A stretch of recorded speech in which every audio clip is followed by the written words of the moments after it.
Good afternoon, ladies and gentlemen. My name is Magdalena Żelazowska.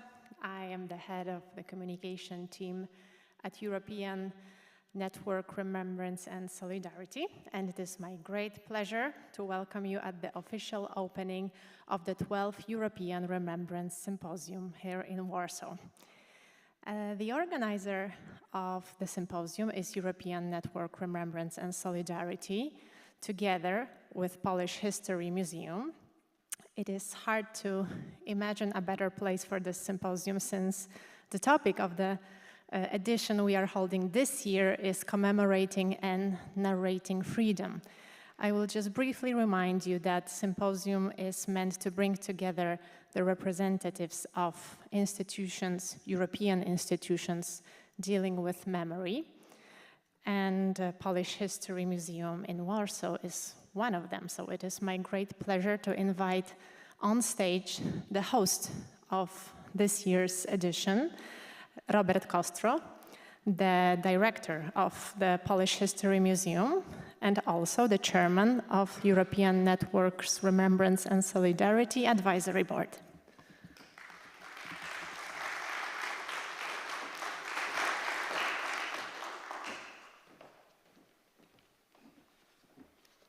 First of all, I would like to greet our distinguished guests, especially Minister of Culture of the Republic of Poland, Hanna Wróblewska.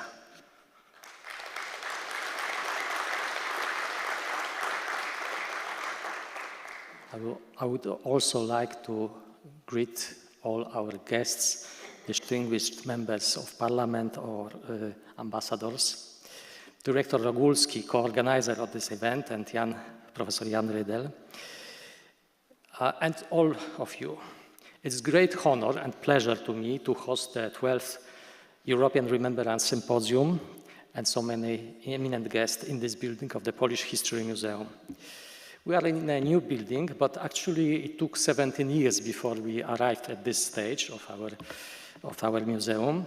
This project is not yet completed because we are still working 2 levels above on finishing, on completing the permanent exhibition.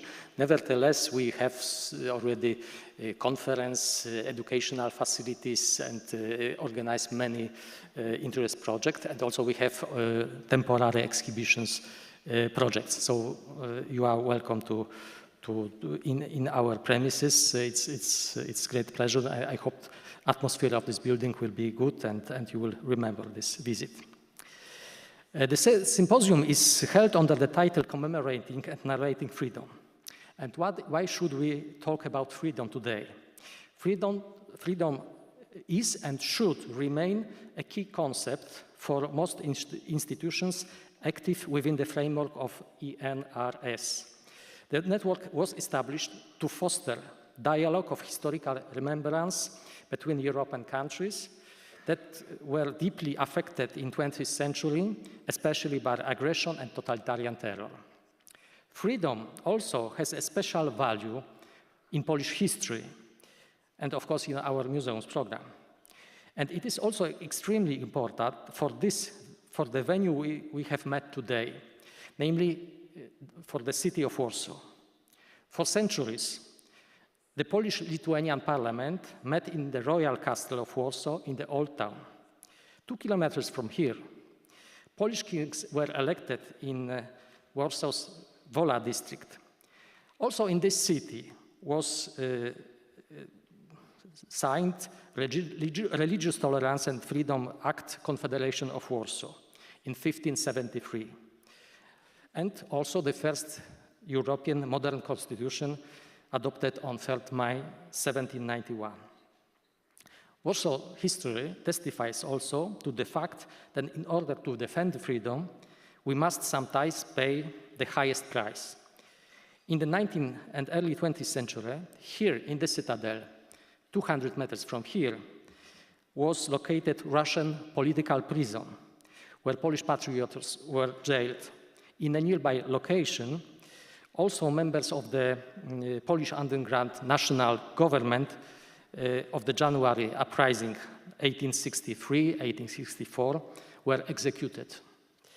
In August 1920, Warsaw defended itself against the Bolshevik invasion, which threatened to spread terror into the countries of Central and Western Europe.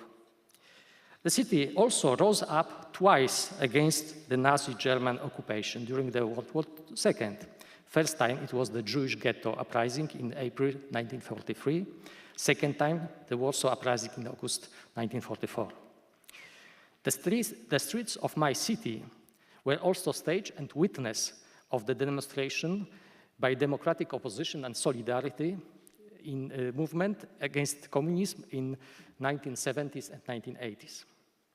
Dear guests, 35 years ago, the roundtable negotiations in Poland had ended.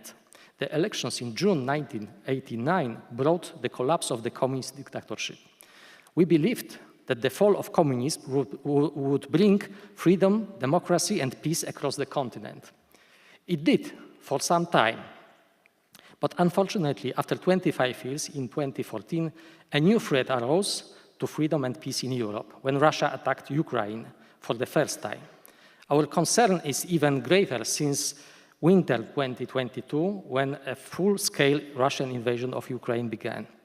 But before the Russian tanks crossed the Ukrainian border, false historical theses and historical justifications had already been put forward as an excuse for the invasion. We believe that this conference has important value because free and honest debate over history is not a question of theoretical knowledge, but a contribution to stopping aggression and restoring peace in Europe. Thank you very much.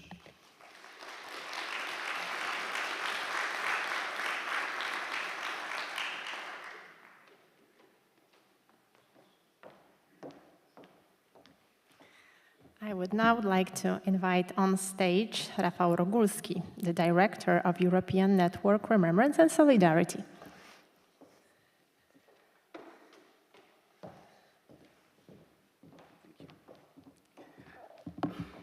Ladies and gentlemen, welcome in Warsaw.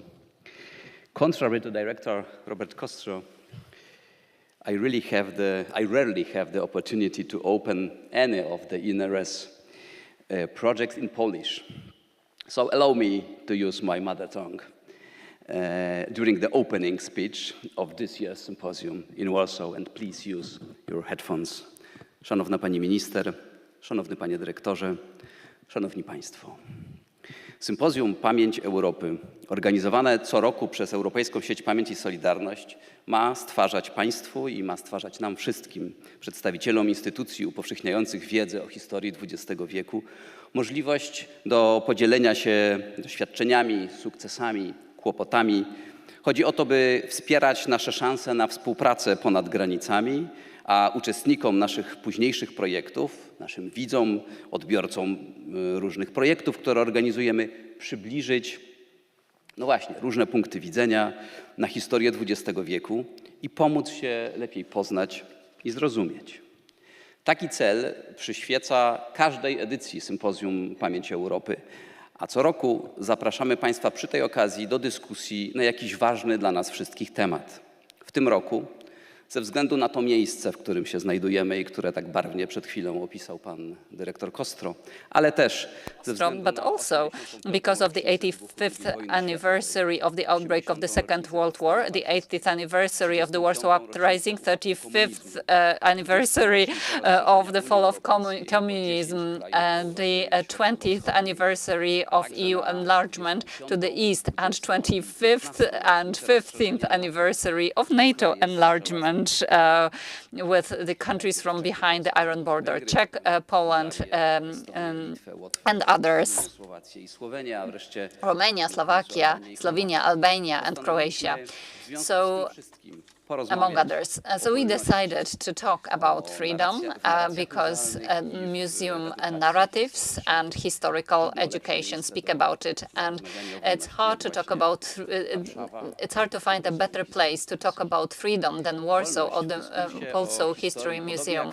So freedom is related to responsibility. So it is a challenge of sorts. On the one hand, a responsible historical narrative has to strive at truth about the past, research, updated knowledge, as well as free and liberated discussion, allowing for different points of view.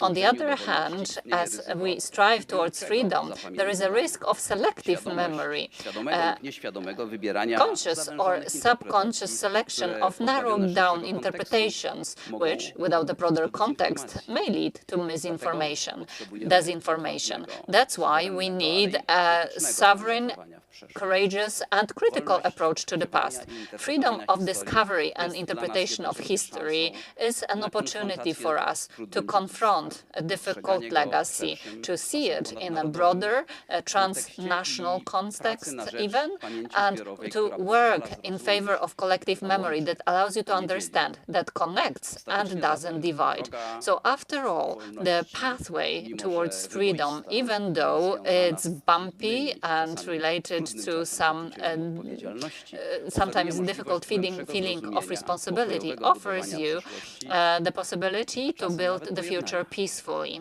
And at the same time, freedom in historical discourse is freedom not to strive to consensus at any price. It's freedom to stick to your own opinion. Sometimes it's freedom not to remember or even to forget. So in this context, what is particularly important is the category of responsibility. Responsibility for conveying and not conveying reliable historical knowledge, for avoiding distortion of historical memory, avoiding disinformation. And today, in the world of media and politics, it's not hard to come across disinformation. Whether we want it or not, disinformation doesn't have political colors. It's an immanent part of authoritarian and totalitarian governments. It also happens in democracies. So a free discourse about history may be preventive. It may prevent divisions and conflicts that others would like to provoke. All societies, democratic societies, are in a way ideologically divided. Our thinking is different, and freedom to think freely is an immanent human right. But when political divisions are accompanied by lack of will to find a consensus, then we put ourselves at risk, but also our relatives and others. So striving at common understanding and agreement through in-depth historical discourse, which is the goal of our network, is not only a preventive measure protecting us from conflict, but also a patriotic activity that protects our fatherlands and our community. Ladies and gentlemen, we are meeting in a place which is symbolical for many reasons, and the predecessor has just spoken about the symbolic nature of this place. Let me add that the Polish History Museum is a symbol of community, because decisions to develop it were taken by ministers representing different political. A jednak to ich konsekwentne, często wizjonerskie decyzje pozwoliły zorganizować tę instytucję i zbudować ten imponujący budynek. Budynek Muzeum Wolności, bo Muzeum Historii Polski to w niemałym stopniu muzeum walki o odzyskanie i utrzymanie wolności. Wreszcie budynek w takim miejscu, tu, na Cytadeli, symbolu rosyjskiego zniewolenia. Ale to jednak my sami. But we are imparting the meaning of this place and not the Russian occupant which built this place. So that is why we wanted to make sure that we organize this symposium about freedom in this location before the permanent exhibition is opened, because we wanted to make sure that you, specialists and experts in organizing exhibitions, that you can see this unique process of the development of such exhibition. And the creators can talk to you about how they are presenting freedom. So we also wanted to show you Warsaw with its numerous locations of remembrance, because in each of those places, category of freedom is constitutive. So at the very end, let me thank all those of you who have contributed to this meeting. First of all, thank you, ladies and gentlemen, for accepting our invitation. And I do hope that this is going to be a place for you where you feel good and that you will be full of inspiration. And thank you to Director Robert Kostro and the whole team of the museum for co-organizing this year's symposium. Thank you to the whole team of the European network, including Maria Naimska, who's the coordinator, and Aleksandra Kalinowska and Joanna Orłoś. Thank you to the members of different bodies, advisory bodies, who have come so numerously. And last but not least, let me thank Minister Hanna Wróblewska. It wasn't obvious for us that you would find time at the beginning of your term of office. The Minister of Culture of the Polish Republic is a non-typical personality on this. It's not a typical politician. It's a person who for years has run one of the most famous galleries of art. She has an international experience, so she knows what we are doing on a day-to-day basis. So we organize different projects that are related to history and art. Minister, thank you so much. So I wish you all a fruitful and creative time in Warsaw. Thank you.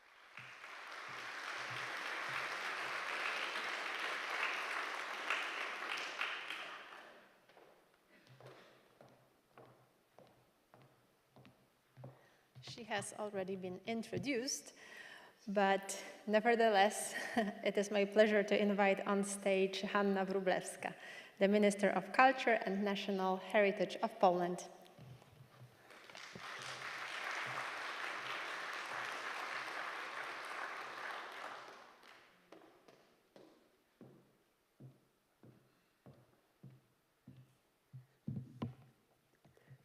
Dzień dobry Państwu.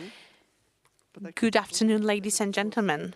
It's difficult to speak after such a great introduction. So this year, 12th edition of European Remembrance Symposium that since 2012 has been prepared by the European Network Remembrance and Solidarity is a particular place when it comes to remembrance of freedom, because we're living in a place where this remembrance is being sieged. That's why it is so great that you decided to focus on the phenomenon of freedom. Freedom is a fundamental value that cannot be and anyone cannot be deprived of it.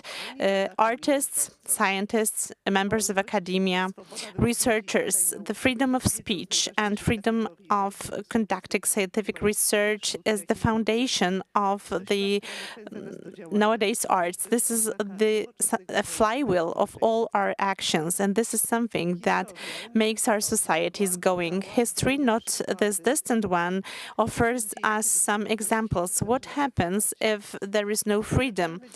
Authoritarian rule deprives us of freedom in all domains of our life, in our economic and social and private lives. But in Poland, we know how to strive for our freedom. We know that freedom is not taken for granted, but we know that it is achievable and that we need to strive for it every day. And we as a society, we are striving for it effectively. I would like to draw attention to some historical events that are so close to our hearts. The anniversary of one of them will be celebrated soon, and the chair, Mr. Kostro, has already said about it. This is we will celebrate it at the beginning of June, because Joachim Lelewel, during the November uprising, against Russian rule has written an important page on our historical books. So really civic movement that gathered and brought together millions of Polish women and men that motivated society to strive for its independence and freedom. It was a very strong event for all of us. That's great to have events like this, because this is a great forum to celebrate freedom and to discuss it in such a large group of people. What will happen here will affect our future. I would like to thank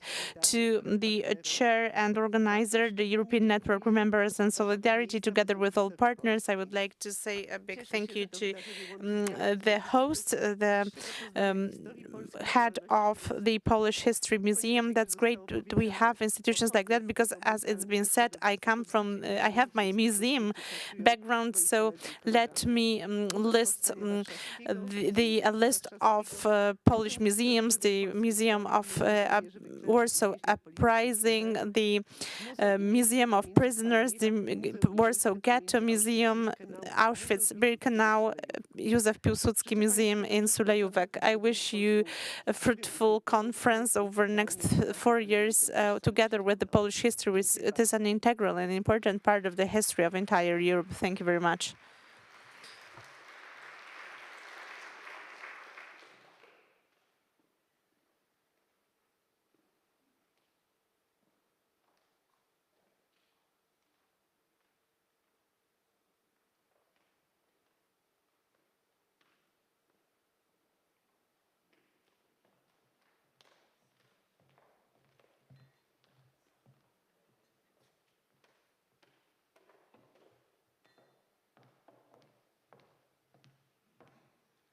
We are now ready to officially start the panel part, and it is my pleasure to announce the first debate during the 12th European Remembrance Symposium.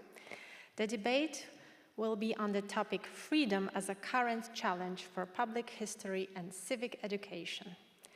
It will be moderated by Rafał Rogulski, and the panelists are Barbara Walsh, Dialogue and Restorative Justice Facilitator and currently Expertise Support at the INRS, Georgi Kasjanov from Maria Curie-Skłodowska University in Lublin, and Maria Luz Martinez-Seijo from Congress of Deputies of Spain, Madrid.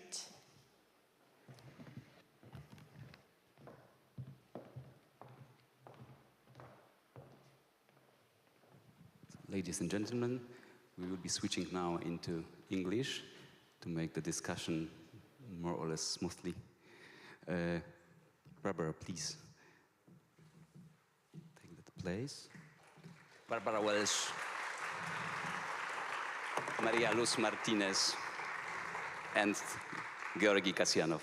Please take a place.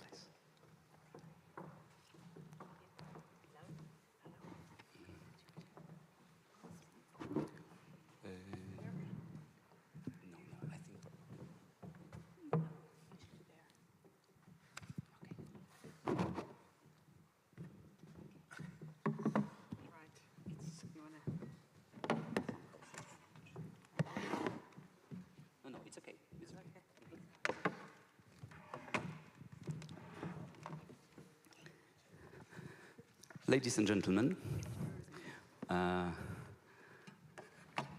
we have now a plan to discuss more or less 1 hour and a half, and then we have a surprise for you. But about surprise, I will be speaking afterwards. And now, let us start. We have on the stage Maria Luz Martinez. She's a politician from Spain, a member of Spanish Parliament, and a reporter about education, historical education in Europe for Council of Europe. Barbara Welsh from Ireland was a chair, long years chair of Glen Cree Center for Peace and Reconciliation, very important institution working to reconcile Irish people with British people and Irish people with Irish people. And Professor Georgi Kasyanov, an Ukrainian academic working in Lublin, specialist exactly of this kind of work which we are doing here, so of historical policy. Let us start having you representatives of different countries with very different histories. Let us start with the question to all of you.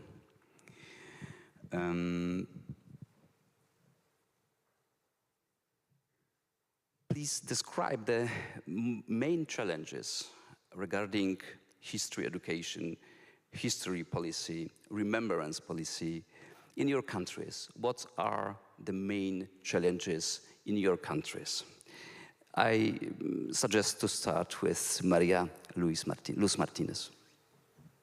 Thank you very much. First of all, I would like to send my gratitude to Rafał Rogulski, because that was a very nice invitation since we met in Paris talking about remembrance and the work that I was doing in my report. So thanks a lot for this invitation. That gives me the opportunity to talk to you about the history of my country, so that you get to know a little bit of what we are doing and how we are struggling to change history teaching and try to make it closer to a student, especially teenagers nowadays.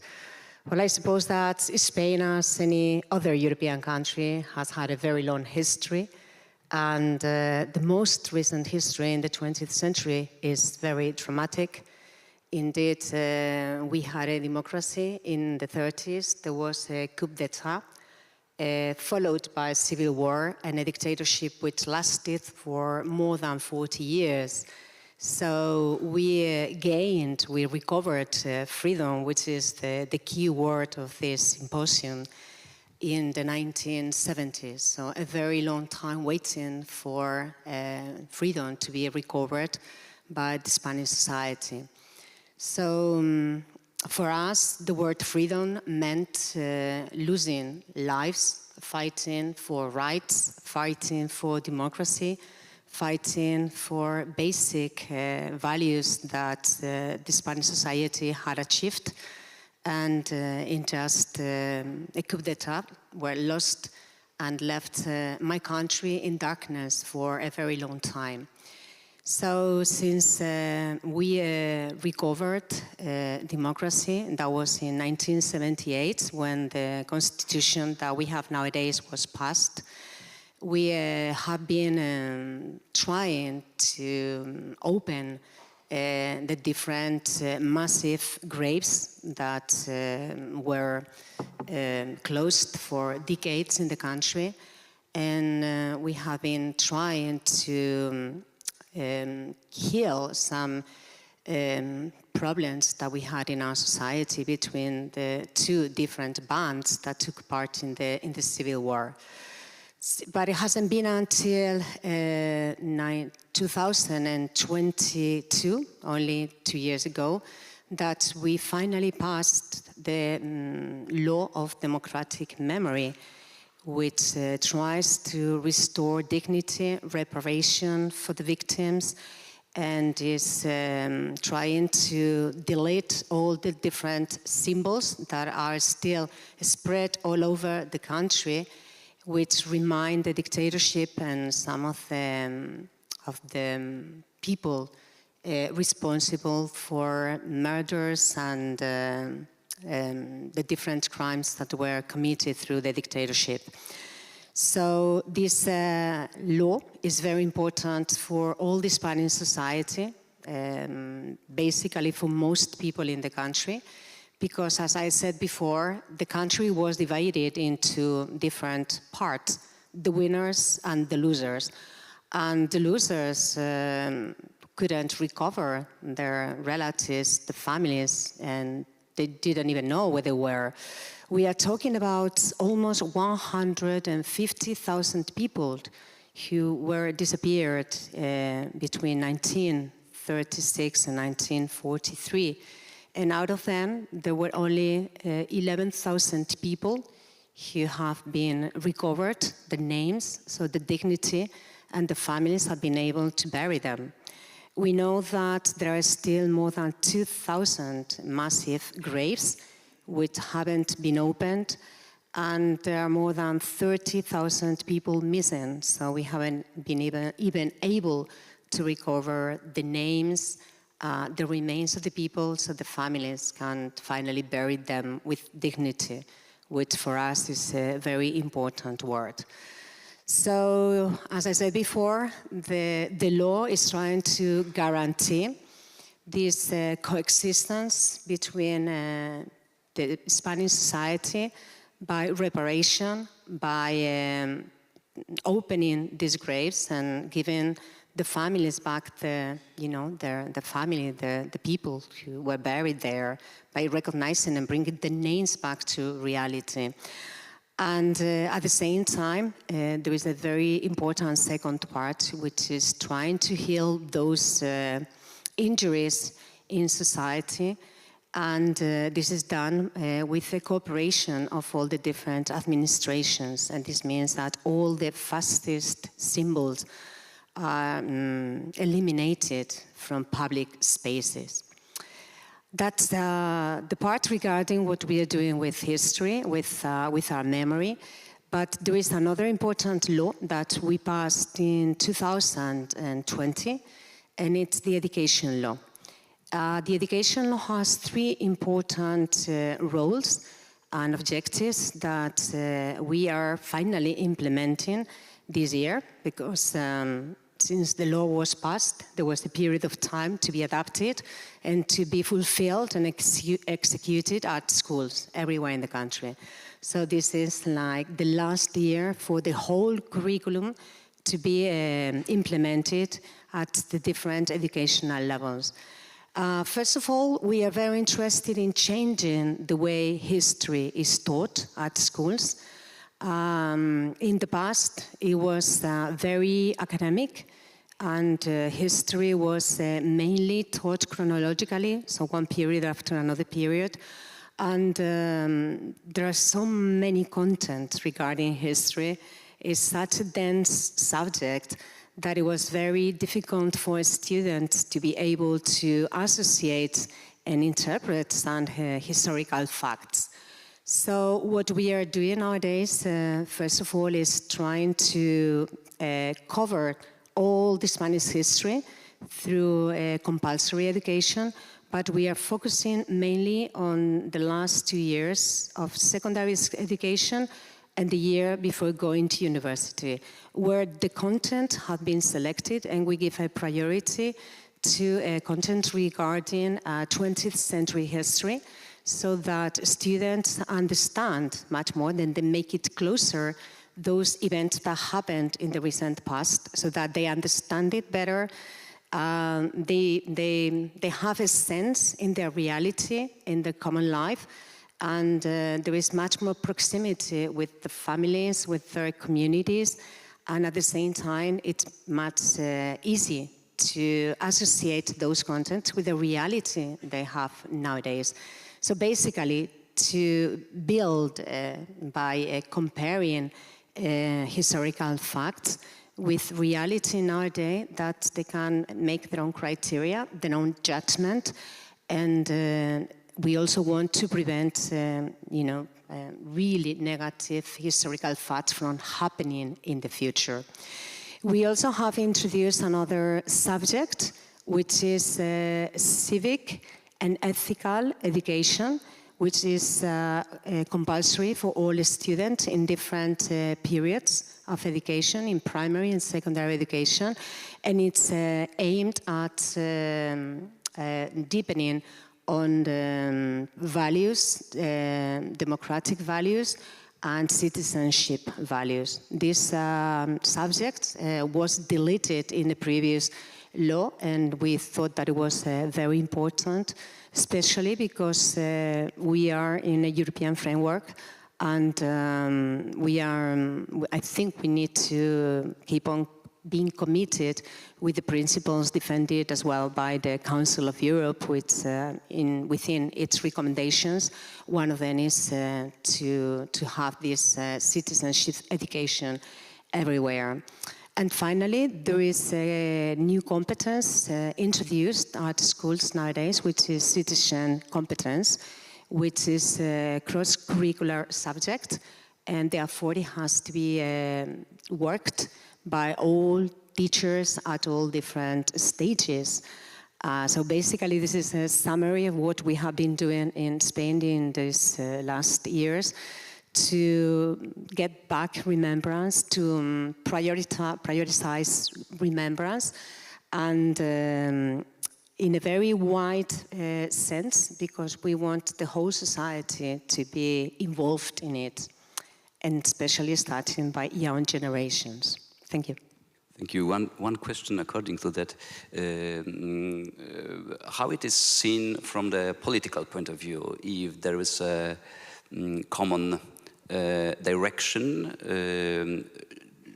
shared by all main political parties at the political scene in Spain, or are there differences?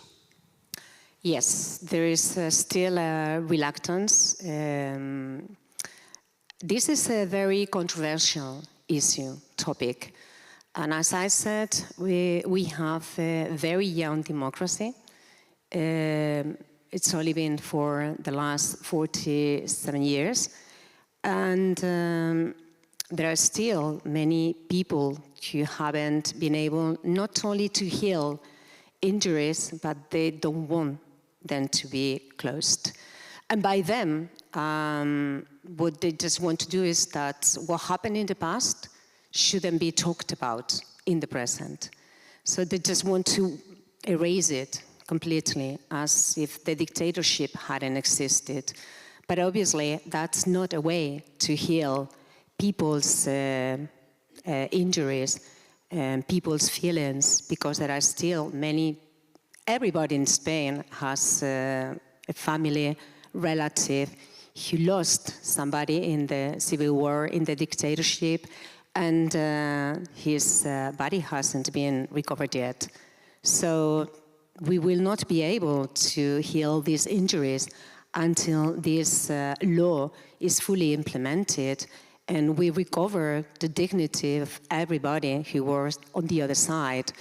So yes, at the moment we have some problems, because as I said before, this law was passed only 2 years ago. And last year we had regional elections. And as you know, the politics are a little bit complex everywhere in Europe. And also in my country, it's decentralized. We have 17 different regions with their own governments, and there are coalitions. There are coalition government with the extreme right, who in a way are still nostalgic of those times. So what they are trying to do is pass new laws in the regional government and trying to make people forget the national law and erasing everything that regards reparation and different resources that had to be spent by the different administrations to keep on opening these massive graves, and obviously, erasing all dictatorship symbols from public spaces. So they are bringing back some of those symbols. There is a problem, of course, because this is against the Spanish constitution and is against the national law. So now it will be in court, and hopefully we will find a common sense agreement so that the whole society in my country find this coexistence, which is more than necessary after such a long time of sorrow. Thank you very much. We will come back, of course, to you after first round of the questions. Barbara, I would like to ask you, how do you see the main challenging issues in the history, in the history dialogue, in the dialogue about remembrance, and in the education, history education in Ireland. So I suppose just to give you a picture of Ireland, a short picture of Ireland. Basically, it's an island on the edge of Europe. Its closest neighbour is Great Britain. It has a population of 7 million people, 5 million in the Republic of Ireland, and in this, which is called the South of Ireland, and in the North of Ireland you have a population of 1.7. So the whole island, basically from the census last year, has a population of 7 million people. So Ireland, despite its size, has a complex history. It was colonized, like many countries, by Great Britain for a large portion of its life.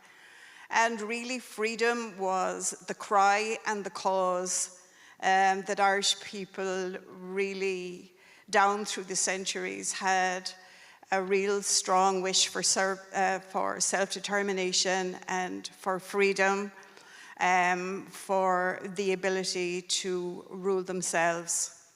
And about 100 years ago, that happened as a result of the Easter Rising, which is part of Irish history in 1916, which basically was a blood sacrifice taken by 7 people who were executed, and really which kind of mobilized the country after that to negotiate with England at that time and to become what was called a state or a free state.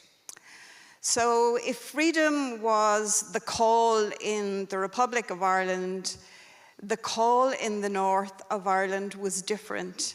So for Northern Ireland, they wished to remain and be part of Great Britain. So their identity was British, was Irish, but was British.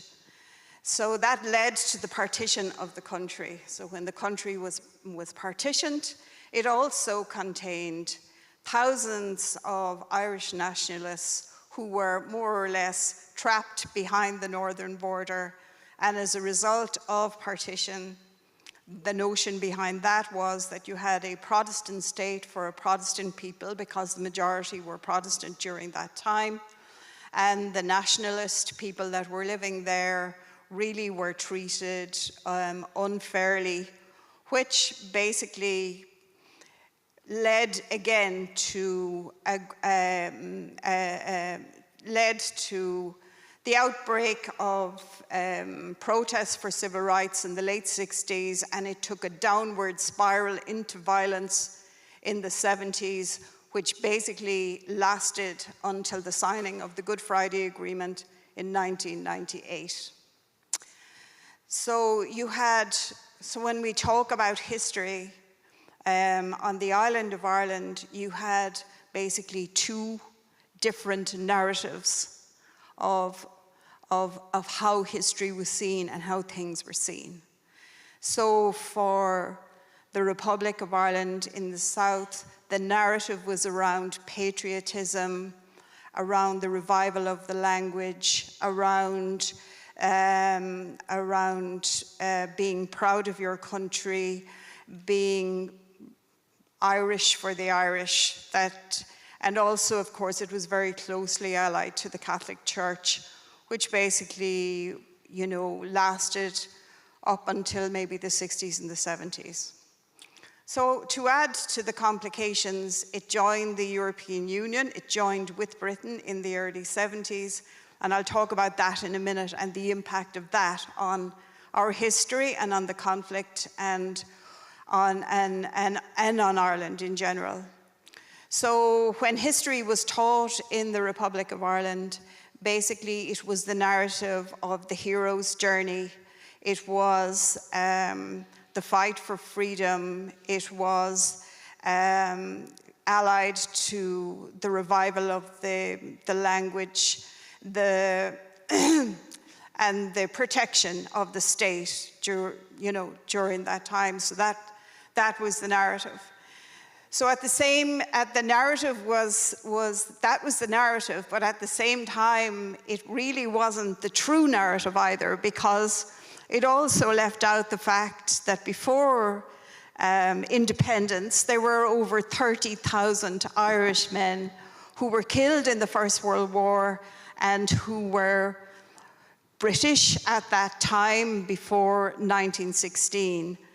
So the families of those people at that time who came home from the First World War basically could not even talk about their experience in the war, but also they were not seen as being Irish during that time.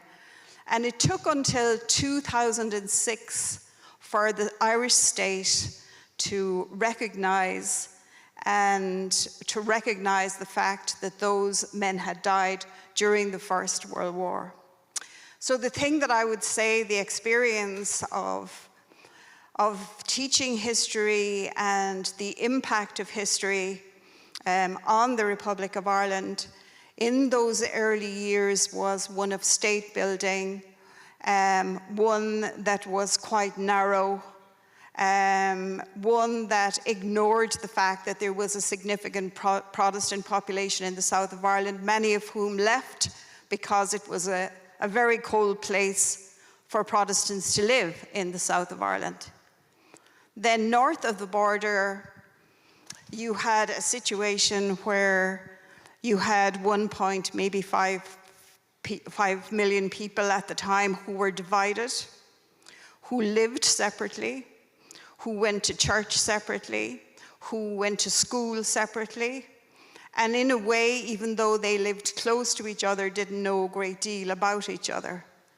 So in some way, when the conflict broke out, the thing that actually really helped people, it wasn't really the school system, because it was quite partisan in its own way. The Protestants in state schools talked about English history. They also talked about European history.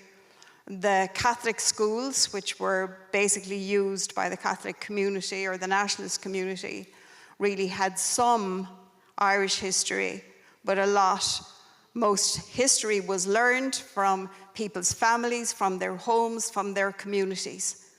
So a lot of the history that was there, and a lot of the teaching of history from the research that has been done on it, teachers themselves felt very insecure about teaching the history because they were diverse narratives. There was also a political system at that particular time in the North that weaponized history in the interests of one-upmanship on the other community. So the signing of the Good Friday Agreement in 1998 was kind of a watershed moment because the majority of the violence stopped. History teaching didn't change much for a while, but the fact that there was peace of a kind, that there was distance, that there was space, enabled people to be able to have a bigger, a wider vision of what happened. Now, that did not happen overnight. That's still happening. It's a process. And we're still living with the legacy of that conflict. Just listening to yourself talking about the scale of what happened in Spain, and the scale was nothing like what happened in Spain. What happened in a very small part of Ireland was that 3,500 people were killed very violently, and 50,000 people were injured on a very small space of ground. And the legacy of that to this day basically is still going, is still part of that. History teaching, in a way, has developed and changed because I think of the growth of museums and the work that they do. But I would say that in the north of Ireland, one of the biggest contributors to peace was the community work that was done at local level by grassroots organizations, When people couldn't speak to each other, they brought people together to understand each other. And what people discovered was there was very little difference between any of them. They basically lived apart, but they watched mostly the same television programs and they read the same books. But they didn't know that. So the teaching of history, if you were to look at the curriculum in the north of Ireland today, they look at the contentious issues. Not all schools, but a lot of them do. And that's also done in the Republic of Ireland. And I think what's helped there is the fact that they belong to a European network of European history teachers, which at some level they can share their experiences, they can learn from each other, and basically the fear that a lot of them felt has been dissolved. There's still a very cautious approach to teaching history, but increasingly an emphasis on oral history, on evidence-based history, and the use of art and culture and theatre and drama to explore difficult,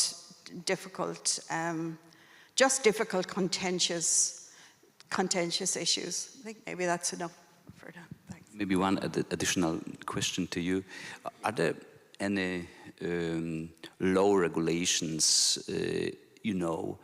connected with history education in Ireland, similar to those which we heard about in Spain?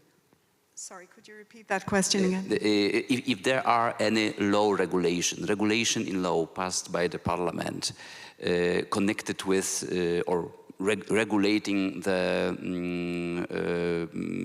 education of history in Ireland. Yeah. Oh, yeah. So the regulation of history really is done by government departments of education, and in a way they have evolved over the years. So, for example, when I was in school 10 million years ago, my Irish history went up to 1916. At that time, nobody wanted to touch the Civil War. So the Civil War was in Ireland for 10 months, and after independence was achieved, then we turned on each other. And that Civil War politics was too contentious to discuss, and it's only in recent years, and in the we had a decade of commemoration in the last year finished, and basically it was the first really decent discussion on the Civil War during that time. And that Civil War created the two major political parties in Ireland. And since 2020, elections will do anything. Both the Civil War parties are in coalition together along with the Green Party. So it was fated in Ireland as the end of Civil War politics. So we'll see.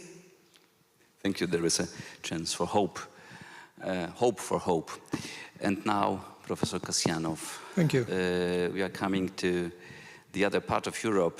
The question about history and history teaching in the country in which is the terrible war might be not easy, but I know that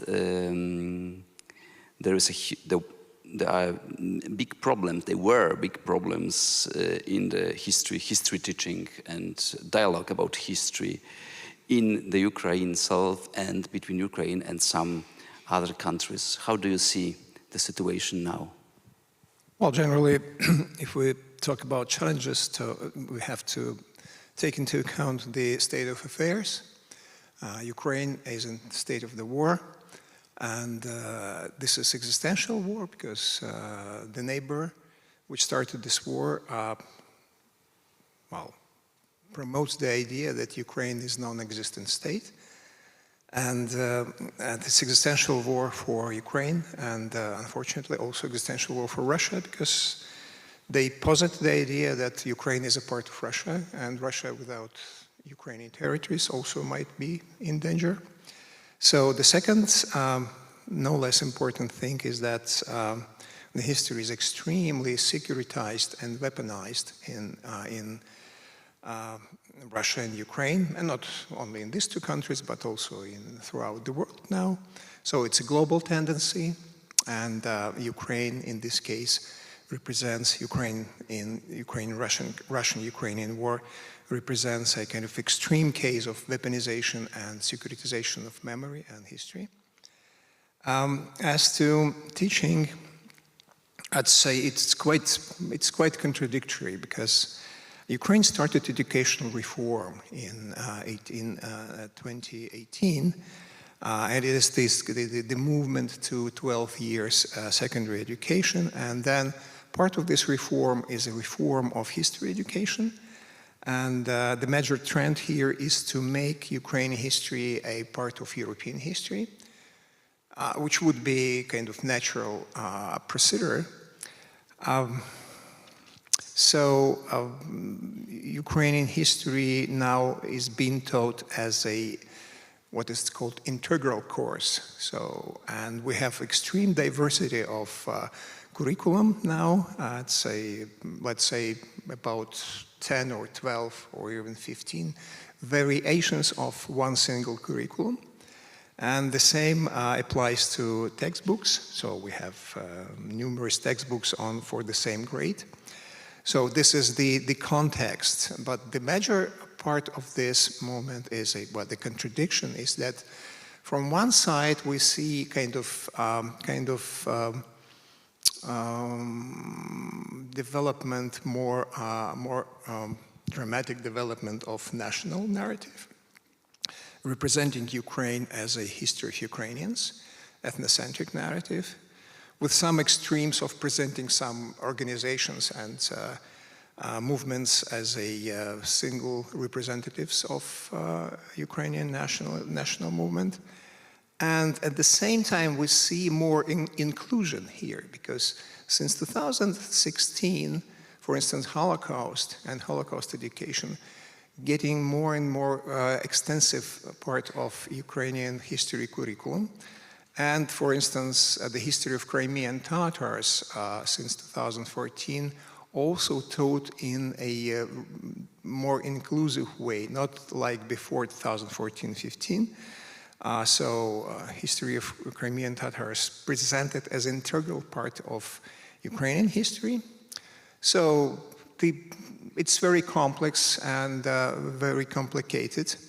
And at the same time, definitely, you see that the major challenge is this existential war. And if somebody putting on historical arguments says that you do not have a history, and then promotes the idea based on that if you don't have a history, you do not have future, and you're not existent as a nation. So then you have to respond. And then your response definitely would come into a kind of propaganda mode. So if we have, we have this mobilizational component in history teaching and in history research. I would say that the tendency is that the territory, the space for academic history writing, so-called analytical history, is shrinking. And the space and the territory of affirmative history and didactical history, those parts of history writing which works for counter-propaganda, for political means, etc., is extending. And so that's probably one of the challenges.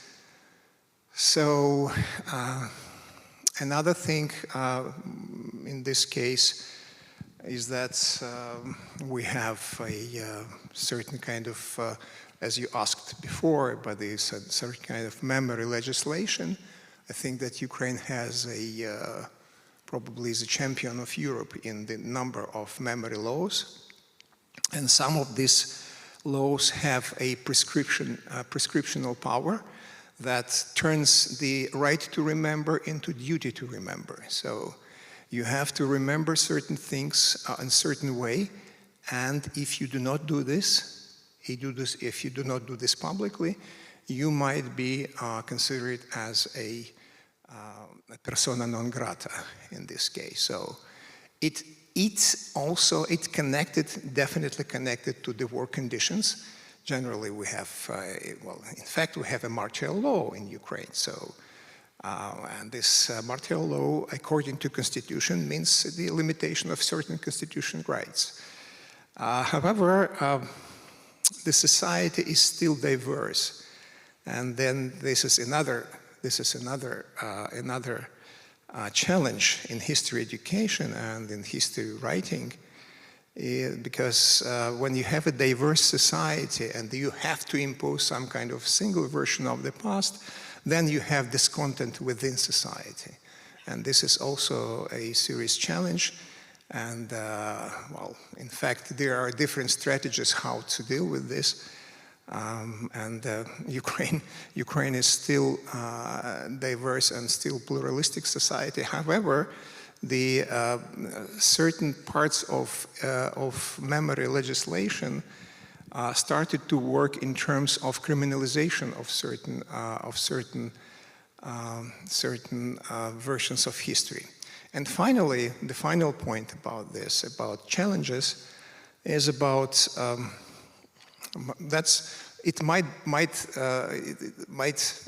sound tragicomically or like kind of absurdity that we have a trend to eliminate part of Soviet legacy, both in terms of decommunization or decolonization or whatever. And at the same time, these processes made in truly Soviet ways, from one point of view. At the second point of view, it is also paradoxical, because it's a great sense of paradox in this, because there is another party which wants to revise Soviet history, Soviet part of Ukraine history. And the name of this party is Putin, who definitely says that Ukraine was constructed under Soviet times, and the borders of 1991, which are proclaimed as a aim of this war, as a winning of this war. So the borders of 1991, it's a Soviet borders. And if you say this in Ukraine now, that it's Soviet borders, then you will be enemy of the people, of course. Because we well, generally, Soviet legacy considered as a part of Putin's ideology to destroy Ukraine. So from one side, Putin wants to destroy Ukraine as a Soviet, with its Soviet borders, and from other side, people want to destroy Soviet legacy as something which brings Putin arguments to destroy Ukraine. So historian in this case finds itself in himself or herself in a very unfavorable position. So you have to make a choice. What should you work for? And then the legislation, this legislation which now exists, at least two laws in Ukraine, now 3 laws in Ukraine, can be used against historians who would try to work as in the field of analytical history. Because in this case, you have to present different points of view, but if you present points of view which would not fit the official line, then you can be considered as some unwanted person. This is the challenge. These are the challenges. But of course, once again, I must go back to my initial point. All these challenges definitely provoked, majority of them provoked by external force, by the war, aggressive war, existential war, which Russia started against Ukraine, not in 22, much earlier. Yeah, it's clear that the war as such and the situation in which the state of the Ukraine and Ukrainians are is also connected with some chances for the dialogue, for more openness, for being together, but also with the threats you described now. I will be coming back to you with another question. It will be the same question to all of you, and then I will have another different points to all of you. But the question is, if the problems you named are somehow to be solved internally in your countries, or do you think it would be useful to have support from international organizations, to have support on a different way for discussion, needed discussions in your countries? Let's start with Maria. Well, regarding history, there is no competence in education in the European Union. So it's very difficult to find a common framework or even a common narrative as far as history teaching is concerned. But I think we have a common narrative because we all share history, we all have the same language regarding lack of democracy, lack of freedom, lack of justice, and suffering. And I think that it's something that is shared all over Europe, and we all had it in the past. So I think it's not so difficult to find this common narrative regarding history teaching. Obviously, there must be respect for every education system to see the way they want to teach it, and obviously it has to be respected. It couldn't be otherwise. But I think there are more things that unite us than separate us in terms of history teaching. And yes, I had to go back to what I said before, that there is still some reluctancy in terms of some content, which for some people should be out of the content taught in the education system because they want to erase them, okay? They just, whenever we want to insist on that, and we try to find different methodologies to deal with them. They say that we are trying to use children's and young people's minds by manipulating them. So still, there are this narrow way of understanding history and memory and remembrance. But I am very optimistic regarding that because finally I think reason opens its way to the future, and young generations, when they travel and they are with people from other countries, they see that we are going through very similar procedures, very similar educational systems, and we have a general objective. We are members of a very old continent with a very old history that has separated us, but at the same time, it has brought us together. And we had to work internationally. I know that we need to solve our problems internally, but we have friends in Europe. And we have friends in international organizations as well. When I was giving the example of what is being done in some of the regional governments in my country, which is very impacting in society nowadays, you know, that after so many years waiting for a law to bring dignity to the victims, there are some people who just want to whiten a dictatorship and put it at the same level as democracy. I mean, that's an offense for people. But United Nations hasn't been quiet, and they have claimed that obviously the state, the Spanish government, has to do something in order to avoid and stop this attempt of new laws that are an attack to human rights and international law. So therefore, yes, there is an international community. There are organizations such as the Council of Europe, where I am very proud of being a member of the Assembly, because that's our work. We work every day trying to fight to defend human rights where they are not defended.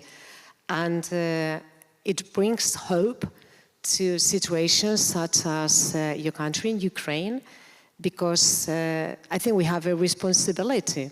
All other European countries have a responsibility, and we have to give a perfect, good, and very clear example of how things have to be done, and that memory cannot be forgotten, cannot be erased. Heritage, culture cannot be erased, because there will be a time that there will not be a war, and you will have something to hold tight, and it's your culture. So I think that, yes, there must be a combination of internally solving problems, but at the same time, we have a big, huge community that share values, and obviously, that's what we are there for, to keep on defending them together. Could I just say there that I find it hard to divide history from peace. And I think that there wouldn't be peace in Ireland if it weren't for external support that came at a particular time. And the European Union was particularly helpful during that time. It funded peace programs, which basically supported grassroots organizations, women's organizations, to develop capacity, to develop leadership skills, and to be, many of those now are part of the political process, either at local level or regional level or some at national level. So the ability to have outside support, to have outside understanding, to have people on the outside with you at a particular contentious time, as Ireland had during that period, was very helpful during that time. Thank you very much. And it is quite obvious that Ukraine needs some international help, but the question is if also by solving these problems with dialogue about history. Sure. Well, first of all, you probably know that Ukraine became a member of Observatory for History Teaching in Europe, which is functioning under Council of Europe. So it's already some kind of sign of integration in this case and in cooperation with Europe. Generally, Ukraine cooperated with Europe, with Council of Europe since the end of 90s in history, curriculum reform, etc. Here I see a couple of, I'll say not challenges, but particular features of this. First of all, definitely the history teaching is a matter of national security and a matter of national sovereignty. So this is important that European structures, transnational structure, etc., would respect the right for sovereignty of Ukraine in history teaching. At the same time, Ukraine wants to be part of Europe, and being part of Europe or part of European Union means that you spare some of your national sovereignty, including this field. So this is, I don't know how to deal with this problem. It's very complicated, and what it requires is a permanent, continuous dialogue. And the second part of this is that it's Ukraine's role in promoting Ukraine in Europe, because, I think that Ukraine lacked the strategy in this case. We did in 21, we did a research on representation of Ukraine, the image of Ukraine in European history textbooks. So we observed textbooks from France, Germany, United Kingdom, and Poland. And what we have found that how Ukraine presented there, so it is Chernobyl, it is Holocaust, it is Holodomor, the Great Famine, and to a certain extent the revolution of 1720. So mostly catastrophes, mostly tragedies, etc. But Ukraine is not just about tragedies. Ukraine is about great culture, about, say, great cinema, Dovzhenko, and etc. So I think it is a challenge to Ukraine itself to promote itself, having opportunity to cooperate with different European structures, to promote itself as a country with rich culture and rich history. Unfortunately, Ukraine lacked tragedy in this case. But particularly now when Ukraine has these challenges like Russia war.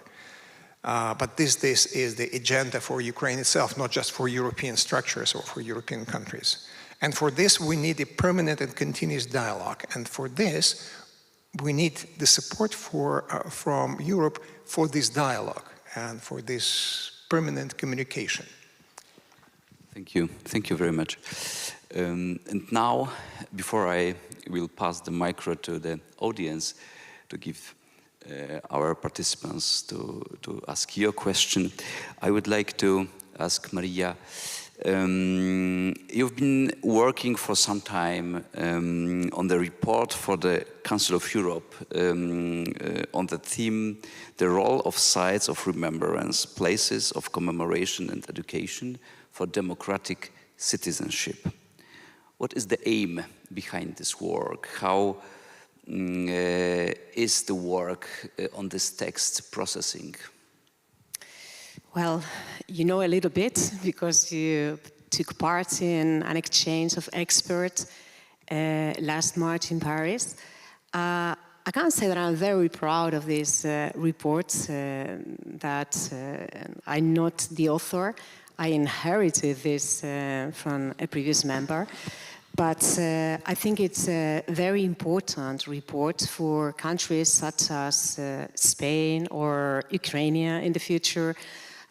So many European countries that in a way or another has suffered from really traumatic history and shocking past.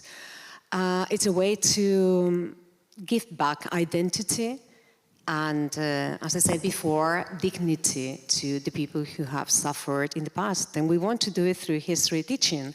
So we have several objectives, but first of all, we want to highlight the sites of remembrance as very useful places and historical resources so that they can be used by teachers everywhere, and they can take students to these sites of remembrances such as museums. But we also want to have a look at other educational resources, not only museums. I think you mentioned before theater performances or cultural routes or even books, so that different resources can be used for the purposes of learning about remembrance, for young students to understand their past, to be able to find and create their own judgment by comparing different historical moments and different resources. And finally, the aim is to build a peaceful coexistence in a collective way. So that's one of the main objectives. And the last one, as everything we do in the Council of Europe, is to promote civic education, democratic values, and I think that the combination of working with the previous objectives makes it as a whole. And answering the second part of the question, how are we going on? We have been listening to different experts, and the criteria that we are using is bringing experts from countries such as Poland. We are bringing next week to Copenhagen people from the former Yugoslavia, because they also had a recent traumatic and painful history. And we will also provide some examples from my country in different levels. In some cases, there are directors, experts from museums. In other cases, as you are the director of this network, and we are also bringing representatives of government who are taking a very active role in implementing policies regarding remembrance and how they are applying them at the education system. This is the case of regional government in Navarra. So yes, it's a combination of expertise and at the same time with resources so that we can try to finally make a product which is useful as recommendations for the different countries, members of the Council of Europe. And at the same time, we also have the objective that more and more countries join the Observatory of History Teaching, which is a resource that we have in the Council of Europe. And it has a very good panorama perspective of how history teachings should be taught. It has many resources, and it shares this narrative that we are talking about today. So basically that's the idea. And hopefully, if things go right, at the end of January, the report will be passed in Strasbourg, and hopefully everybody will follow it as a recommendation in the 46 countries members of the Council at the moment. Are there additional question to that, are there different political opinions involved in this discussion or not? Well, as any political report, and this is very political, I'm sure there will be some differences because it is a very delicate issue. Controversial, we know it. In every country there are some defenders and some opponents. But in the Parliamentary Assembly, we usually pass everything by majorities. So we always try to find a consensus in terms of the recommendations. We know that it will be difficult, and there will be probably some people, depending on the recommendations we finally state. But I believe that there are more things that we share than differences. And as we are politicians, and we know that things can be difficult, I know that finally we will do everything in our hands to be able to pass it. So far, there hasn't been so much tension, which I hoped will be the situation until the end. There will be very civilized debates and questions regarding debate. So, yeah. I'm sure that the list of these differences would be also very educational and very interesting for all of us. Barbara, the notion of freedom is of course crucial for every reconciliation processes. I would like to ask you if the history can be helpful in reconciliation processes or not.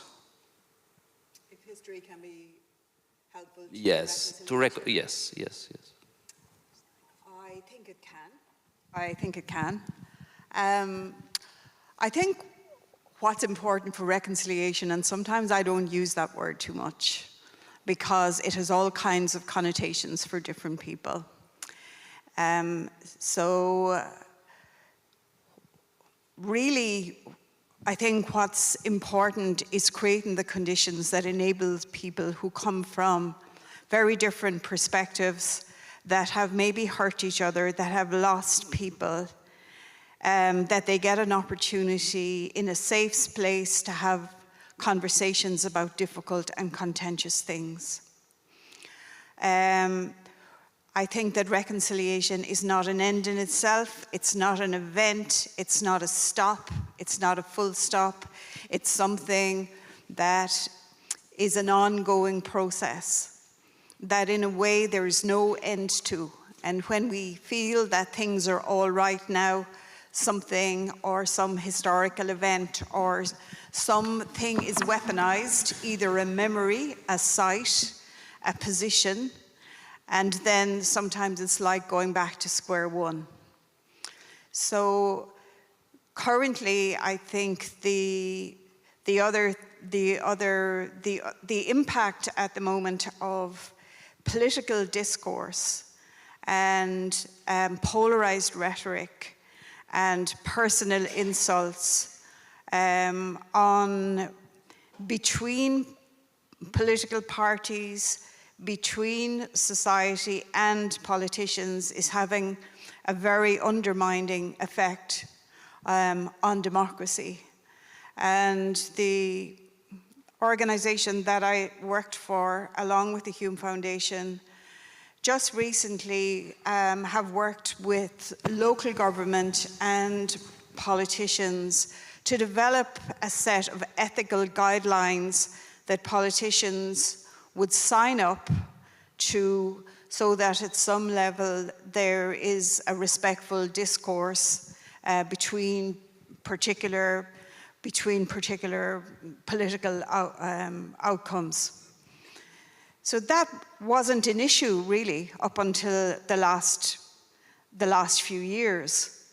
But the impact of personal insults, particularly on women politicians, and the impact of that on political life and on civic life on the whole will really undermine not just the reconciliation, but also the civility that holds society together. So reconciliation is an ongoing process, but also I think the current, I call it outrage politics that are going on at the moment, that we saw some tragic consequences of in Slovakia recently, and in lesser accounts of it in Ireland, where I come from, where people were attacked putting up posters, or normally where there would be a heated discussion, people suddenly, there were physical attacks on one another. So the question would be, when we talk about freedom, like, what is that? And maybe it's a bit like you said, maybe it's freedom that comes with responsibility. Because if there isn't responsibility, it will undermine democracy. And then if it undermines democracy, where are we going? And where is democracy in the European Union or anywhere? Anyway, that's probably a diversion. But however. Thank you very much. It is exactly the case. Professor Kasyanov, the question to you. How do you see how will impact the war with Russia, the historical education about the history of 20th century, not only in Ukraine, but in Europe, how it will affect also research into 20th century history and the narratives afterwards? Thank you. Well, that's when you ask historian about, and you use the word will, so that's not the historian, okay, it's to somebody else. But well, I'm sorry, I'm asking you to be a little bit out of the box. I would probably would use the word would, yeah. So generally, you are free.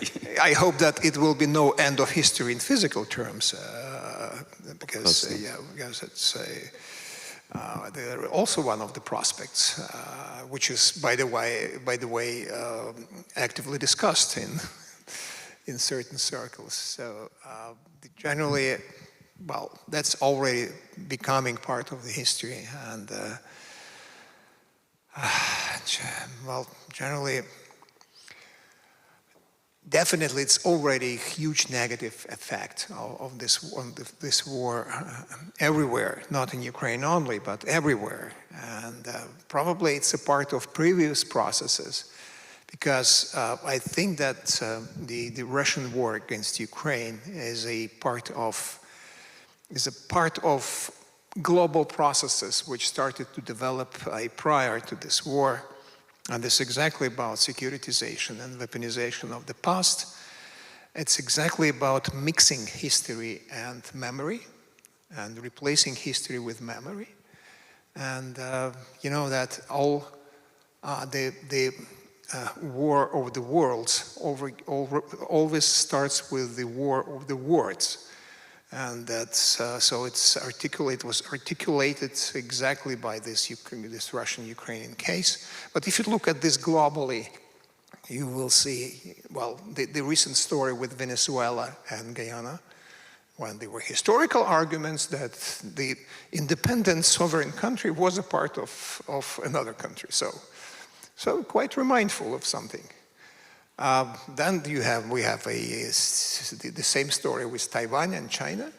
Then we have the same story with North Korea and South Korea. And then if you look at Europe, you also would find something in the 90s in Balkans, etc., etc. So generally, the Russian war against Ukraine is a part of more global shift in perception of the past and instrumentalization of the past. So it's already on. And I absolutely agree with the position that it's ongoing, everything is ongoing process.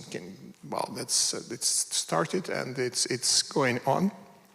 Unfortunately, it's escalating now.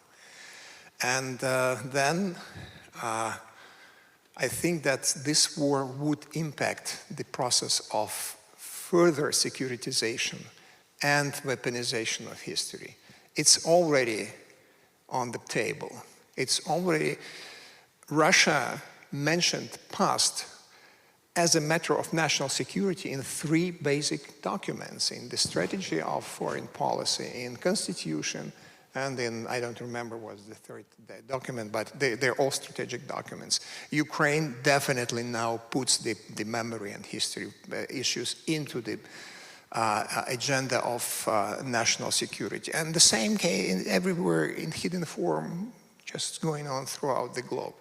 So, well, there should be strategies to prevent it. There should be strategies developed to do something to prevent this kind of instrumentalization. Of course, it might sound quite naive because it is instrumentalized by those who are in power.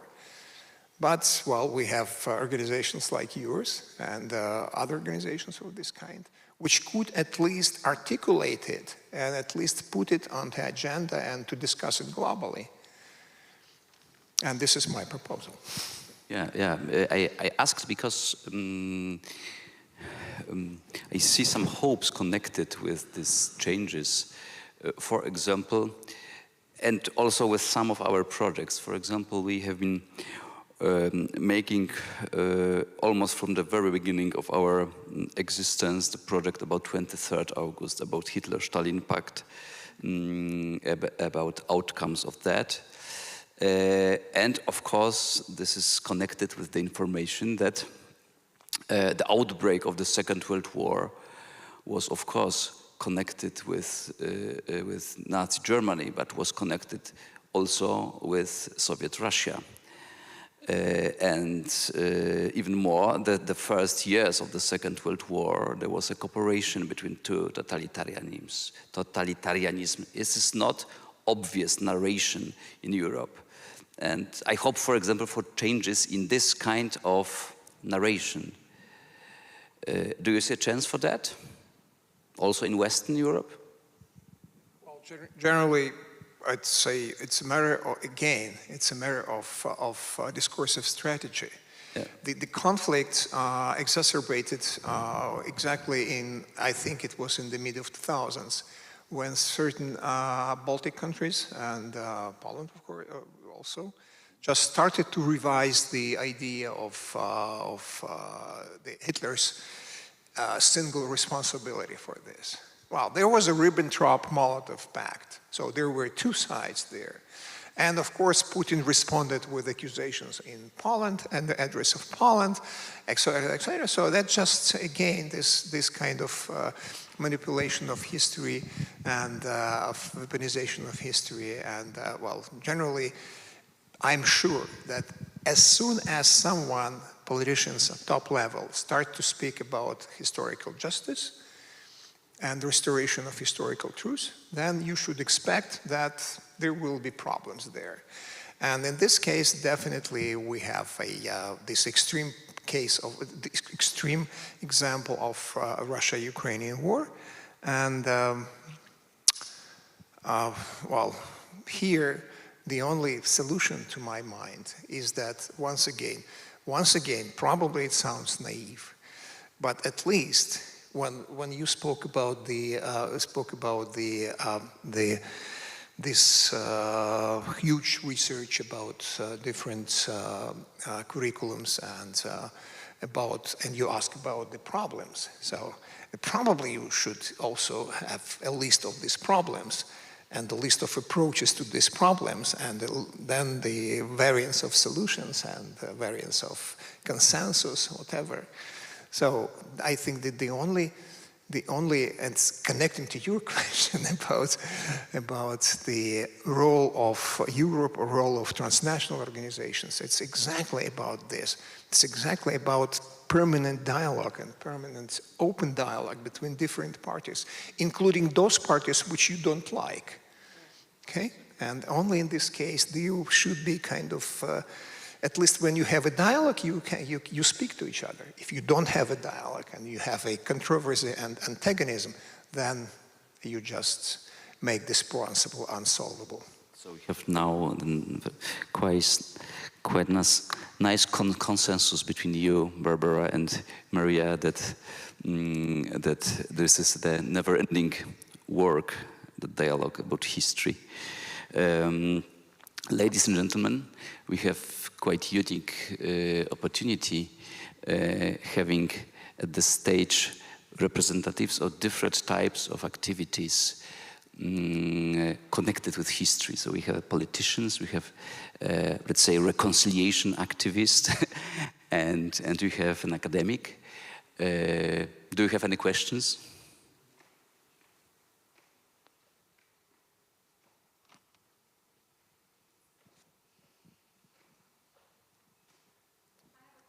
Yeah, I'm sorry, I don't see you, but please. Please, yeah, okay, no, okay. I don't know if the mic is on. Yeah, thank you. So the question is for Mr. Please introduce yourself before. Yeah. My name is Kristina Tamerlytė, and I represent the Lithuanian national broadcaster. I'm a journalist. This is the question for Mr. Kasyanov. You said that recently in Ukraine there are some narratives of history that are not welcome. And you've given one example about the 1991 borders. Could you give us more examples of the narratives that are not wanted right now in terms, well, in Ukraine and because of the war that is happening? Thank you. Generally, it's obvious that everything which connected to Russia, to Russian culture, etc., we're now in the process of de-Russification, and definitely some plots, some histories from Ukrainian history which contains Russian plots or Russian-related stories might be unwelcomed. That's for obvious reason. I do not accept it, but it is. And also there is a kind of probably internal censorship when you have certain pages of Ukrainian history interpreted and imposed to society. For instance, Organization of Ukrainian Nationalists. Yeah, that's presented in very single way, and so hiding some, let's say, black pages of this organization and presenting it in an extremely glorified manner, which produces not only conflicts within society. Now, there is no conflicts within society because society is mobilized against external aggressor, but it provides conflicts with neighbors. For instance, with Poland. And then, so we'll have a conference in a month, and then I will present the report about Polish-Ukrainian relations in the realm of memory, and then it's, you know, sometimes it sounds so absurd that Ukraine in Poland have these issues. They should not have them, particularly now, but they're still there. So, and I think that there might be some stories might be unwelcomed from Ukrainian side, but some things might be unwelcomed from other sides. Sure. Any other questions? So here, please. Thank you. Simona Streltsova, Vilnagon Museum of Jewish History. While you're thinking about the history and the future, I think that we don't know about the future anything. On the other hand, we know a lot about our past. And it depends on what do we want to remember and how do we want to remember. It shapes our future. So my question probably to all speakers, let's say in 10 years or 5 years, what strategy would be that you could say we worked very well and we are happy with the results about the remembrance policy? You mean remembrance policy in Europe? In Europe, definitely, yeah. Thank you. About remembrance, I think there needs to be, if this is the question you're asking, and I'm not sure if I've gotten it right, but that I think that in remembering, I think there has to be different mechanisms to help us remember. And I think arts, the culture, drama, are very helpful in actually creating interactive mechanisms of remembering.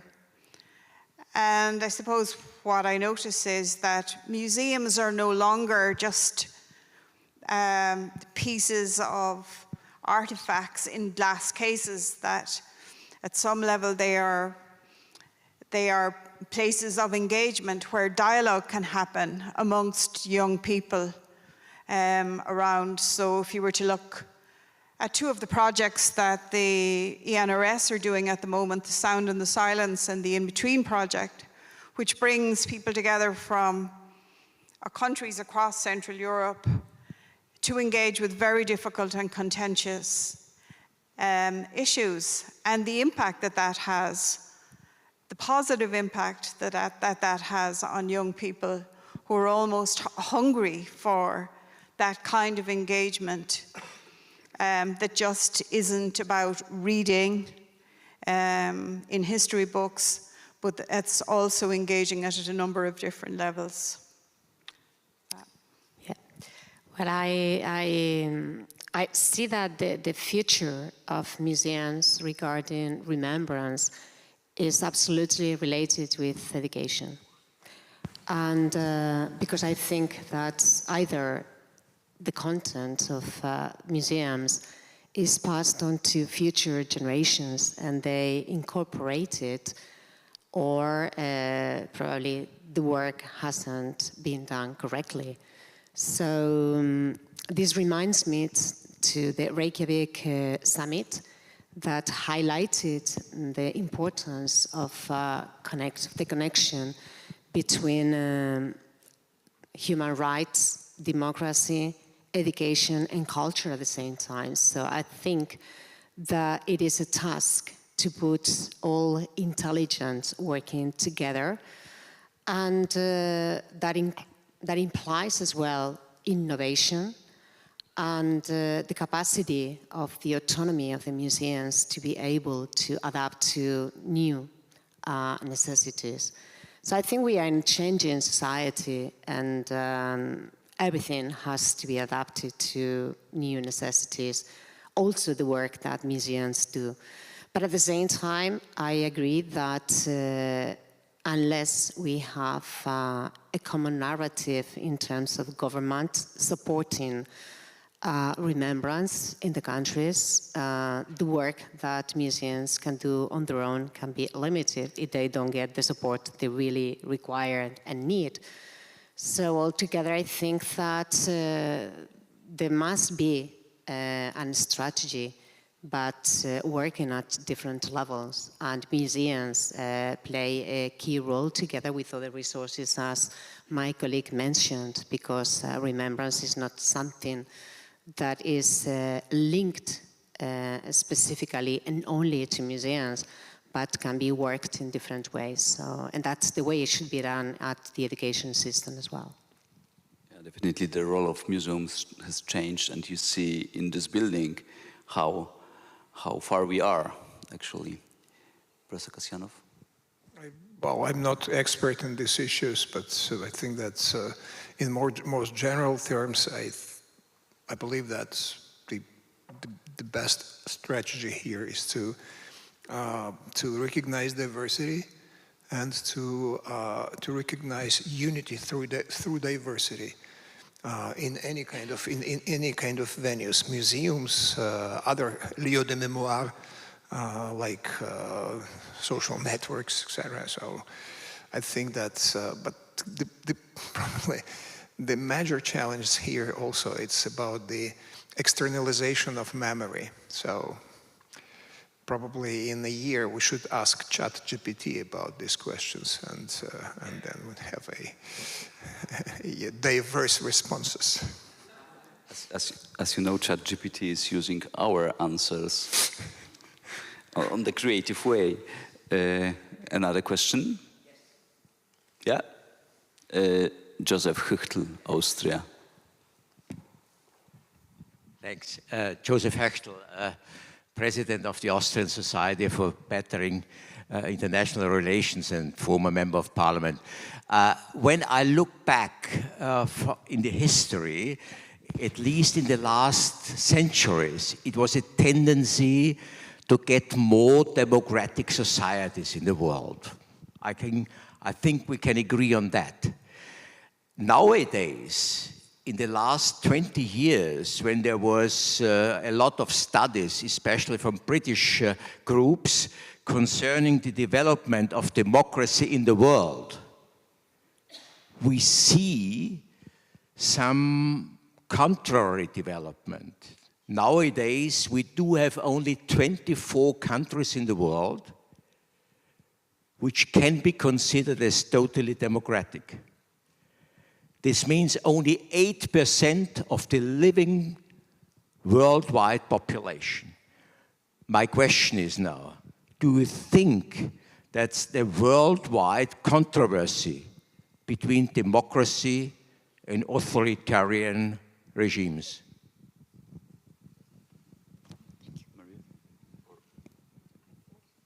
I think the historian should start.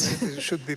It's a very interesting challenge for you to answer this question. It should be philosopher rather than historian. We do not have philosopher here.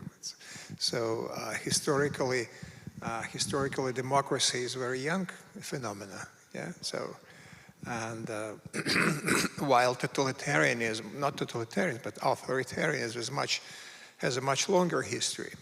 So. I think that we're still in the process.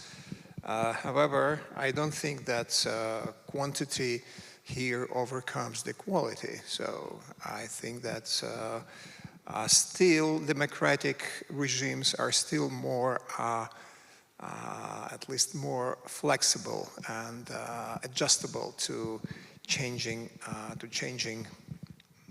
circumstances. So I would not be. Well, honestly speaking, I would be pessimist as a historian. As a private person, I would be more optimistic. We all know what happened in the past. At least we believe that we know what happened in the past, and we definitely do not know what would happen in the future. And this is the basis for optimism. So, but your question is really important in terms of current situation, because really we are probably not at the edge, but we're approaching the edge of controversy between democracy and autocracy or autocratic or the totalitarian regimes. Even we see the kind of revision of the concept of democracy, like it was in Russia in the 2000s when they promoted the idea of sovereign democracy, or like in Hungary promoted the idea of, what was that, illiberal democracy or something, I don't remember. Yeah, so. Deliberative? Illiberate something, I don't know. So I'm not political scientist, but anyway, we see kind of hybrid forms of combination of democratic procedures. Finally, look, Hitler came to power using democratic procedures. So it's continuous process of interaction between different forms of organization of society. And the only thing I can say as a historian is that if you look through, at least through 20th century, you would see that democratic regimes always won in these conflicts. I don't know what would happen next, but at least history gives some grounds for what can be called optimism. Thank you. Do you like to add something? Yeah. No, but yeah, feel free. I think that there's an assumption that democracies will muddle through and last, and that they will continue to exist. And I think it's part of education, really, in somewhere to do more work around active citizenship, around voting, around different types of democracy. And I think that we've become lazy around it and make assumptions that it'll just go on, and I just don't think that we can do that. It was too comfortable. Yeah, I agree with you. And I also agree with you, because if we think about our past, history is like a cycle. It goes on and it's always repeated. So I suppose that we may begin in the end of a cycle, and there is a new cycle coming in, and we need to be ready for that. I don't think that should mean the end of democracy. I think that our democratic systems are really strong, but obviously democracy is weak at the same time, and it depends on all of us to strengthening it. The values that unite freedom in our countries, or the countries that still defend a very strong democracy, should keep on fighting within our own people to keep on defending it. And at the same time, not everybody shares the same concept of democracy. Probably if we ask each other, what do we understand by democracy? We will give, I don't know how many people we are here, but probably there will be more than 100 different questions regarding democracy. Because we had different education. And depending on the education we were given, depending on how our parents taught our values, and depending on the way we lived in our country and the freedom we had in our country, we may have a different concept of democracy. So therefore, what I think is that we really need to find what is shared, the really strong links that we share in Europe defending democracy, and stick to it really closely, really tight, because that's what unites us. And that's probably the root for the future of democracy in our continent, that we need to keep on defending. But once again, if we don't work properly in the education system with young people, especially nowadays, with such wild social networks, with such violent content, with so many aggressive messages which even attack the principles of democracy, our society, our common values are in danger. And that's why I insist in my country and about the importance of education, but not only content, the principles of democracy, because otherwise what we understand for democracy in our continent will be in risk in the future. Thank you very much. It was perfect end of our discussion. Ladies and gentlemen, now the surprise, but before the surprise, I would like to thank Maria, Barbara, and Georgi for the discussion, for coming to us, and for sharing with us your opinions. Thank you very much for that.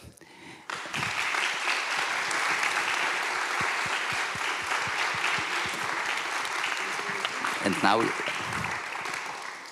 now I would like to ask you to take the place in the audience, and I would like to ask, I will skip into Polish because it will be more understandable for some of us, and I hope we have a very good translation, so it will be understandable for all of us. I would like to ask two people to the scene. Professor Jan Rydel.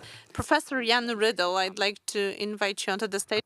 To see you here and to take a place here. And the second person, Professor Zdzisław Noga. Teraz już będę mówił po polsku. Jan. And now switching back to Polish, Jan, please take your seat on the stage. Siądź proszę, mamy wodę. We have some water here, you will need it shortly. Siadaj proszę. Drodzy Państwo, postaramy się... Ladies and gentlemen, briefly, why are we sitting here? Why are we on the stage? Starting from the fact that Professor Zdzisław Nowak will tell you why we decided to invite Professor Rydel here onto the stage. Dzień dobry Państwu. Good afternoon, ladies and gentlemen.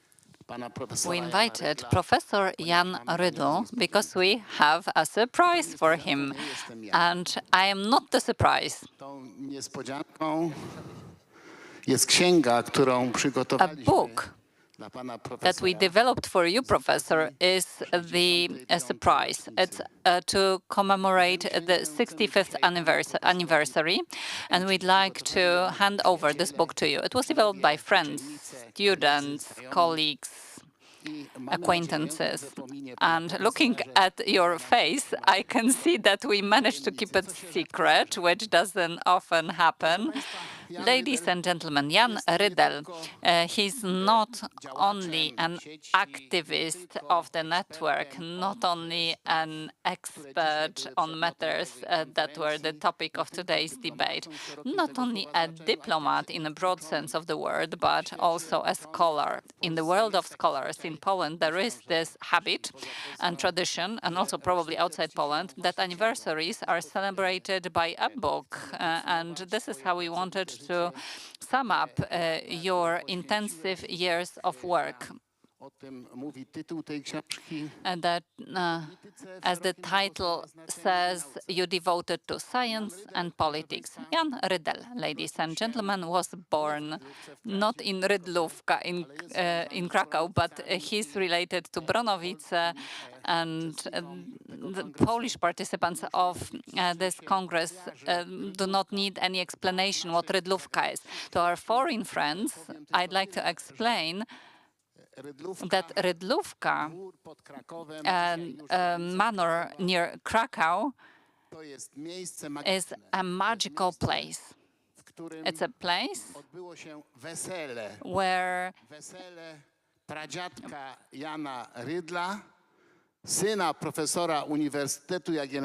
where wedding took place between a nobleman and between a simple peasant. And Jan Wyspiański was looking at it, one of the greatest Polish artists. It was 125 years ago, and he wrote a book which is a national drama, full of fundamental questions, also questions about the future. And this is also related to today's event. And I'm not able to explain this phenomenon as well as Professor Jan Rydel, because I heard him explain on many occasions to our foreign guests what the phenomenon of the wedding is. And let's focus briefly on the scientific career of the professor. He opted for a historical studies. He completed them under Professor Zgurniak. It was at the Jagiellonian University in 1981, and he was employed as assistant, and he wrote his MA thesis in Manchuria he was writing about Manchuria 1904, 1905. He started with Manchuria, and then he was researching the army and history of Austria-Hungary, and his PhD was devoted to officers, generals, admirals at the service of the Habsburg monarchy in the years 1867, 1918, and the PhD he received his PhD in 1987, and now we are getting close to a breakthrough moment in the history of Poland. He got engaged in the process, which ended with free election and the fall of communism, regaining full independence. And it didn't stop his scientific career, because Galicia and the history of the Habsburg monarchy was still in the center of his interest. Ladies and gentlemen, he then got interested in the second topic, the Second World War and the history after the war. And he wrote his paper in 2001, and he devoted it to Austrian area which was occupied, to the area that was occupied by Austria. And he became doctorus habilitus, and this coincided with the beginning of his diplomatic career, with the diplomatic career of his colleague Jan. And the title of this book is Wronowice, Krakow, Berlin, and probably our colleague Rafał is better placed to talk about Berlin. Yes, 2001. This is the time when Professor Rydel came to Berlin with his family in order to be cultural attaché of the Polish embassy in Berlin. And this is where we met. This is where we were working together. And this is where a professor was working really hard to support and develop and improve German-Polish relations. And this wasn't the first time that he dealt with it, but it was the first time that I started dealing with it as a diplomat, as a representative of Poland. And this lasted 4.5 years. And then the Rydel family came back to Krakow. And after a few years of different forms of scientific activity and support for the European network, Remembrance and Solidarity, which was established in the period 2001-2005, and then it was developing between 2005-2010. And over that time, Professor Rydel was supporting us with his advice, but he wasn't yet a formal member of the network. He became a member after the Smolensk catastrophe in 2010. Professor Rydel replaced as a coordinator Andrzej Przewoźnik, who died in the catastrophe. And since then, a vast part of his activities was related to the projects of the European Network, Remembrance and Solidarity, which you can see on the pictures. These are pictures from his different activities. It's worth mentioning his intensive activity in Polish-German societies. For several years, he was head of Polish-German societies, and he's still on the advisory boards of international institutions at places of memory, Bergen, Belsen, and Mauthausen-Gusen. And I guess this is a good point in time to hand over the promised book to the professor. Over the last 2 years, we were working in secret, as you can see, to develop this book and hand it over to professor. We have more copies, but this is the first copy for you. 503 pages.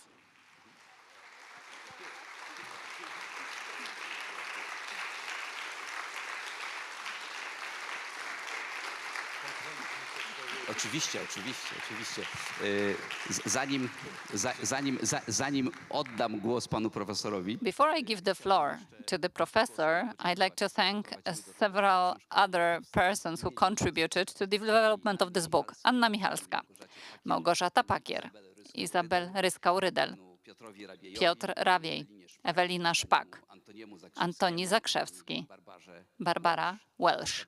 Thank you so much. Jan, the floor is yours. Thank you so much. Ladies and gentlemen, I do confirm that I was totally surprised. I never suspected anything.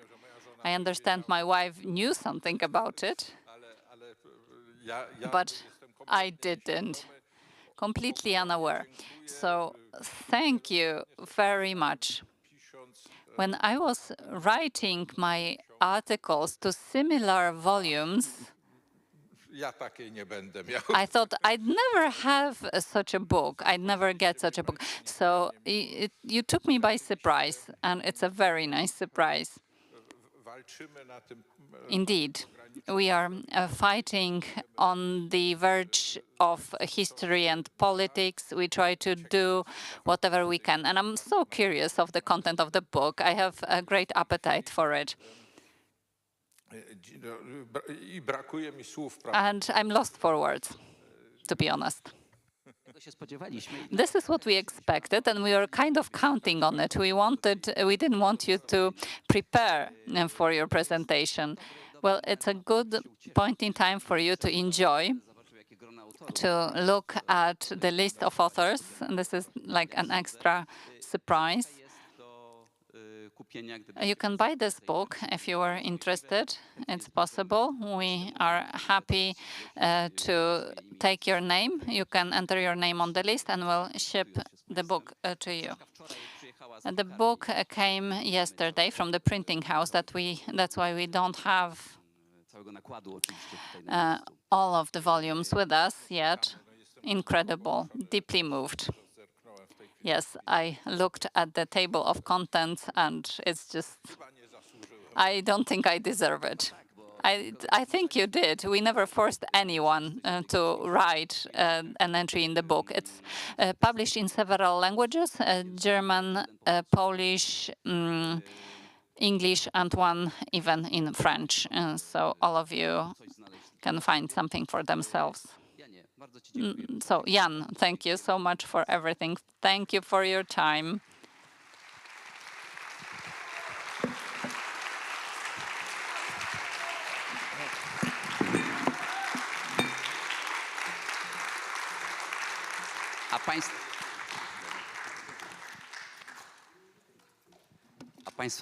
Ladies and gentlemen, you are all invited to a 2-hour break. After 2 hours, you're invited back into the room for a concert. Thank you.